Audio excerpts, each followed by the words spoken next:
ክርስቲያን የሚያደርገው እንዲበቃ እንዲሆን የሚያደርጉት የሚያስችሉት ፍርሃትና ንቃት ናቸው።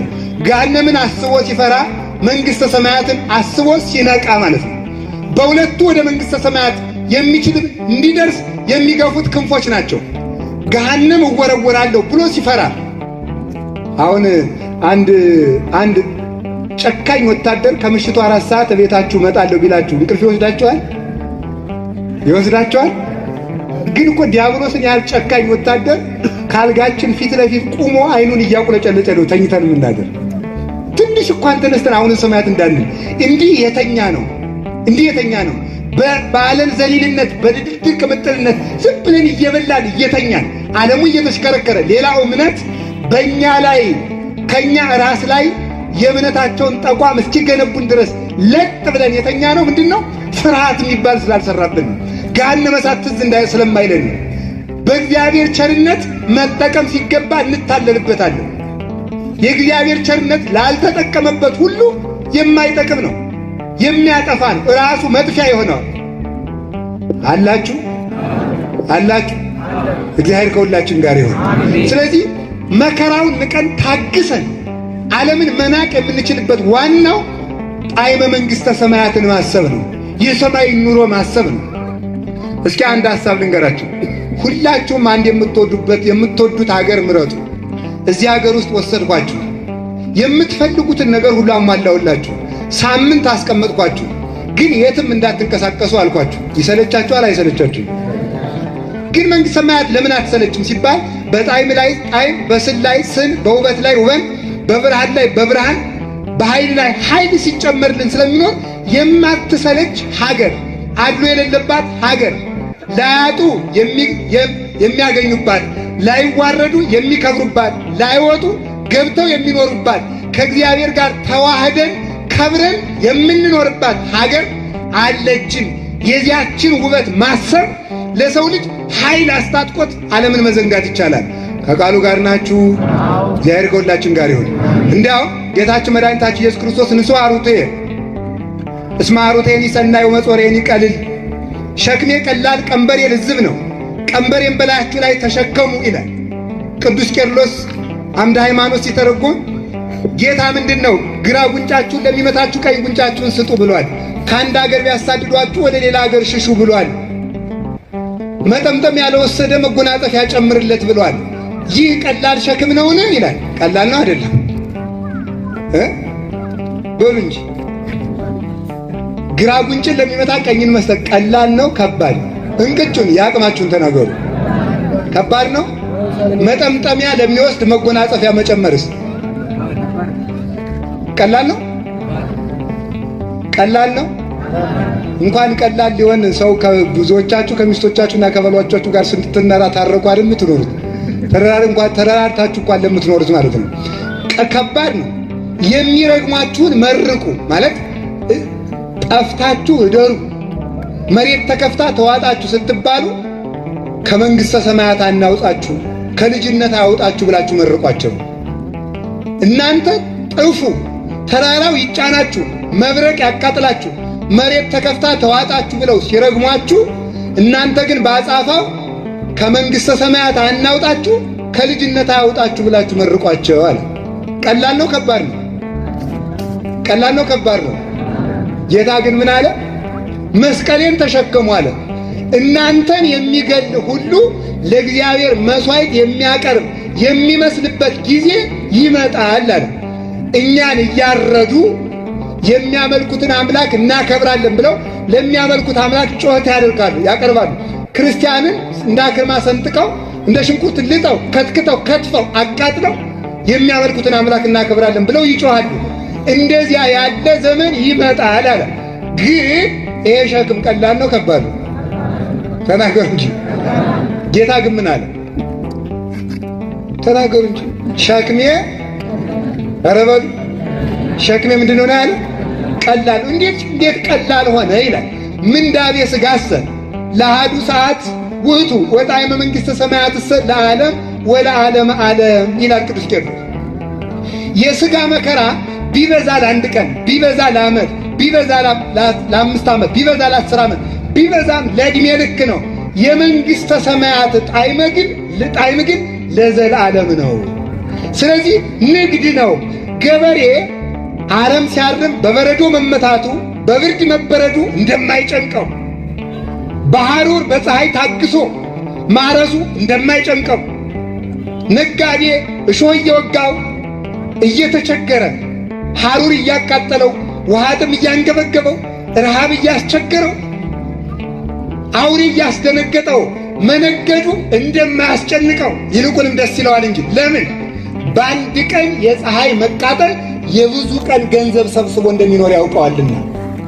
ለእኛም የጥቂት ቀን ሕማምነ ዘለሰዓት ይላል። ለጊዜው የሚሆን መከራችን ለጊዜው ለአንድ ቀን 10 ዓመት 20 ዓመት ዘላለም ማለት 30 ዓመት 40 ዓመት 100 ዓመትም መከራ ብንቀበል ሕማምነ ዘለሰዓት ይባላል። የጊዜው መከራችን ይባላል። እስኪ የጊዜው መከራችን ወዱ የስንት ዓመት መከራችን? በአንድ ቀን እንደዚያ ያን ንግዱን ብሎ እንደሚታገስ ለክርስቲያን መከራ መነገጃቸው ስለሆነ ጣዕመ መንግሥተ ሰማያት ኃጢአትን ለመናቅ ያስችላል። የምንወደውን ኃጢአት ንቀን መኮብለል የምንችለው የመንግሥተ ሰማያት ውበት ሲታየን ነው። የእግዚአብሔር ውበት ሲታየን ነው። የእመቤታችን ውበት፣ የቅዱሳን ውበት፣ የሁሉ ብርሃን ዘያንጸበርቅ ከበራ የማይጨልም ኃይል ከታጠቁ የማይደክሙበት ዓለም ሲታየን ዓለምን አሽቀንጥረን መቻል እንችላለን። ከዚህ ዓለም የውበት ኃይል እንድንለይ የቅዱሳን አምላክ በቸርነቱ ኃይሉን ያስታጥቀን። ኃይል ከቃሉ ጋር ናችሁ። እግዚአብሔር ከሁላችን ጋር ይሁን። ከዚያ እንግዲህ ምን አለ? ኃይለ ንጉሥ አለ። እስኪ ኃይለ ንጉሥ በሉ። ምን አሉ? ኃይለ ንጉሥ የቆመውን ቁረጥ የወደቀውን ፍለጥ ብሎ ቢያዝ ባለስልጣን አዞት የማይሰራ ሰው የለም። ወንድም ግን ረድ ቢለው ያርዳል። ሲተቸው የነበረውን አመስግን ቢሉት ያመሰግናል። ሲያመሰግን የነበረውን ርገመው ቢለው ይረግማል።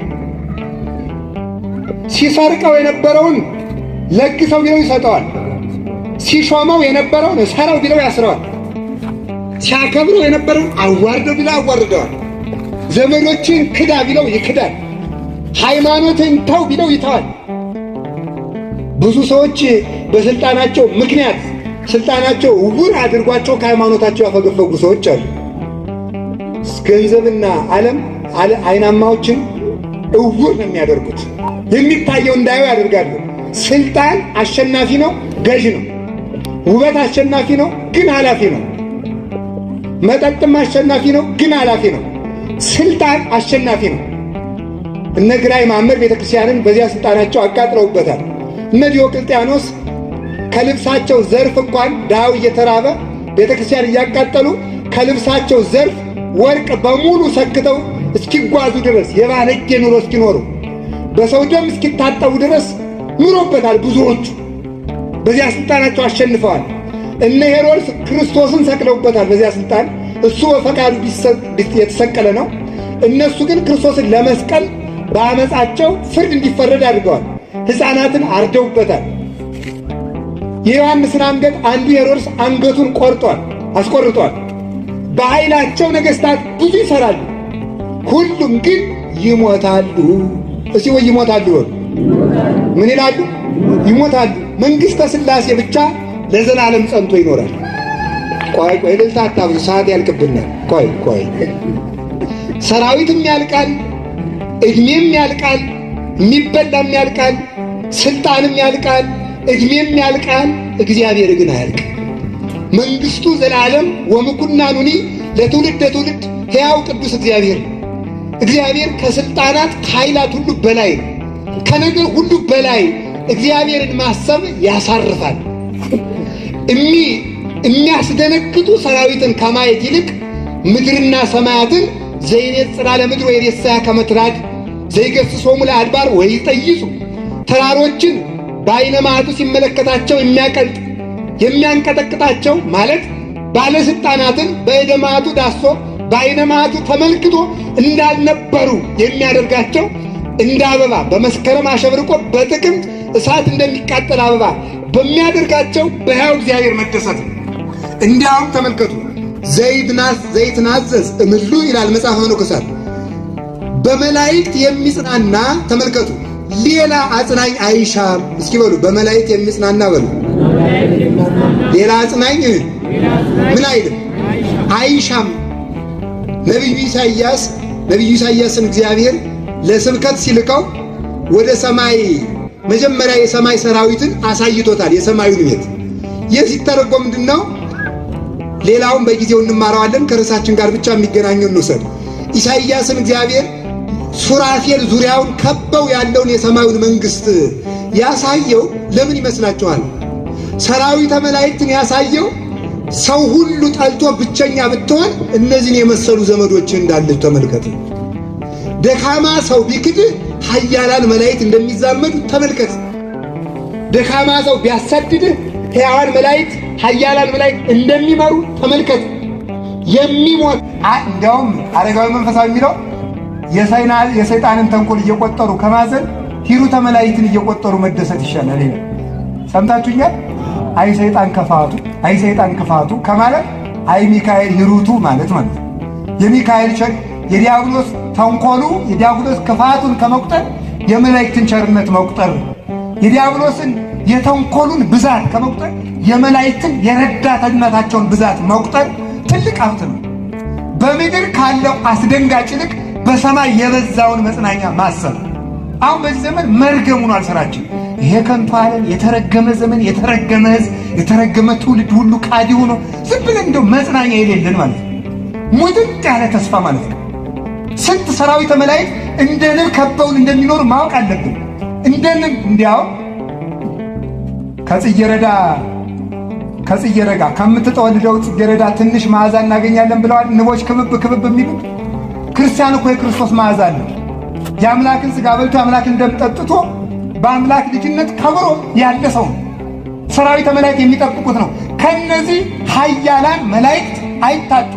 ለዚህ ነው ብቻዬን ነኝ ብለህ ራቁትህን እንኳን አትተኛ፣ ለምን ሰው ባያይህ ጠባቂ መልአክህ እያየህ ነውና ብሎ የሚናገረው ለዚህ ነው። ሰራዊተ መላእክት አብረውን ይኖራሉ። ለዚያውም ደግሞ ኢሳይያስን እግዚአብሔር የሰማይ የእግዚአብሔር መንግሥት ጽኑ መንግሥቱን ያሳየው ምንድን ነው?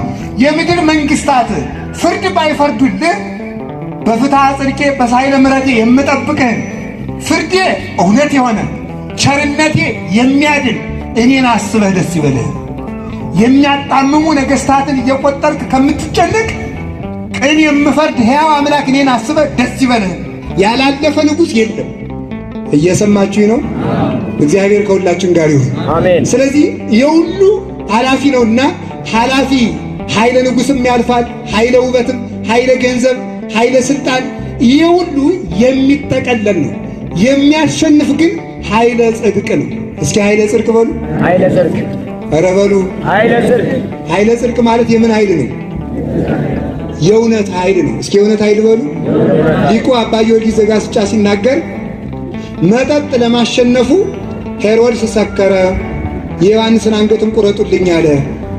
ውበት ለማሸነፉ ሄሮድስ በሄሮድያዳ ውበት ተሰናከለ። ንጉሥ ለማሸነፉ ሄሮድስ የዮሐንስን አንገት አስቆረጠ። እውነት ለማሸነፉ የዮሐንስ አንገት ክንፍ አውጥታ በረረች ይላል። መጨረሻ ላይ የሚያሸንፈው ማን ነው? እውነት። እስኪ እውነት በሉ። እውነት። ስለዚህ ምን እናድርግ ካላችሁኝ ከዘመኑ ችግር መውጣት የምንችለው እውነተኞች ስንሆን ብቻ ነው። እውነተኞች፣ የእውነት ትዳር፣ የእውነት ወጣትነት፣ የእውነት ክርስትና፣ የእውነት ጸሎት፣ የእውነት ሕይወት እንኖር። የእውነት ንግድ፣ የእውነት ሰራተኛነት የትኛውም ቦታ መስሪያ ቤትም ሆኖ ንግድም ቦታ ሆኖ የትም ቦታ እውነት ይዘን ከተገኘን ወጽድቅኒ ታግዕዘክሙ እውነት ነፃ ታወጣችኋለች ብሏል።